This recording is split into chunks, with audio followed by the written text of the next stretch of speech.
BJP के कोटे से 7 नए मंत्रियों की एंट्री। विधानसभा चुनाव से पहले इन जातियों को मिलेगा तवज्जो। नमस्कार, मैं दिव्या, स्वागत है आपका आज के इस वीडियो में। बिहार में नीतीश कुमार की सरकार में हाल ही में एक महत्वपूर्ण कैबिनेट विस्तार हुआ है। इस विस्तार में भारतीय जनता पार्टी के कोटे से 7 नए मंत्रियों को शपथ दिलाई गई है। ये मंत्रिमंडल विस्तार बिहार विधानसभा चुनाव से महज 6 महीने पहले देखने को मिला है और इसे राजनीतिक दृष्टि से काफी महत्वपूर्ण माना जा रहा है। इन मंत्रियों में से कुछ पहले भी मंत्री रह चुके हैं, जबकि कुछ को पहली बार ये मौका मिला है।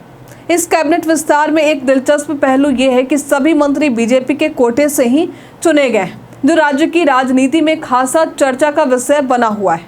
कैबिनेट में शामिल हुए नए मंत्रियों में दरभंगा नगर से संजय सरावगी, नालंदा के बिहार शरीफ के विधायक डॉक्टर सुनील कुमार, दरभंगा जिले के जाले विधानसभा क्षेत्र के विधायक जीवेश कुमार मिश्रा, मुजफ्फरपुर के साहिबगंज विधानसभा क्षेत्र के राजू कुमार सिंह, सीतामढ़ी जिले के रीगा विधानसभा क्षेत्र के मोतीलाल प्रसाद, अररिया के सिकटी विधानसभा क्षेत्र के विजय कुमार मंडल और सारण जिले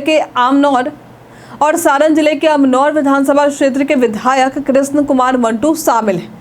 इन सभी को मंत्री पद की शपथ दिलाई गई है।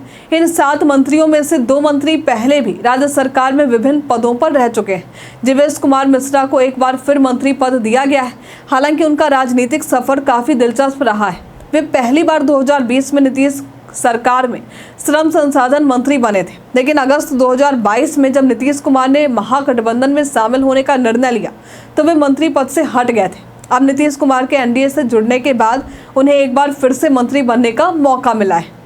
वहीं विजय कुमार मंडल की बात करें तो उनका राजनीतिक सफर 2000 में निर्दलीय जीतने के बाद शुरू हुआ था।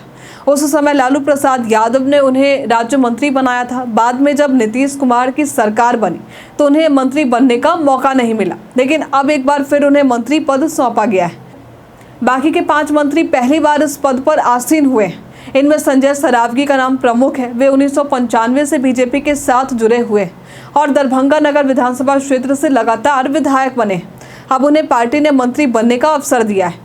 इसके अलावा राजू कुमार सिंह, जो पहले लोजपा, जदयू और बाद में बीजेपी के टिकट पर विधायक बने थे, उन्हें भी पहली बार मंत्री बनने का अवसर मिला है। मोतीलाल प्रसाद का नाम भी इस सूची में शामिल है। वे 1982 से बीजेपी के सदस्य रहे हैं और पहले भी विधायक रहे हैं। 2010 में वे बीजेपी के टिकट पर चुनाव जीते थे, लेकिन 2015 में कांग्रेस से हार गए थे। 2020 में फिर से बीजेपी के टिकट पर चुनाव जीतने के बाद अब पार्टी ने उन्हें मंत्री पद से नवाजा है।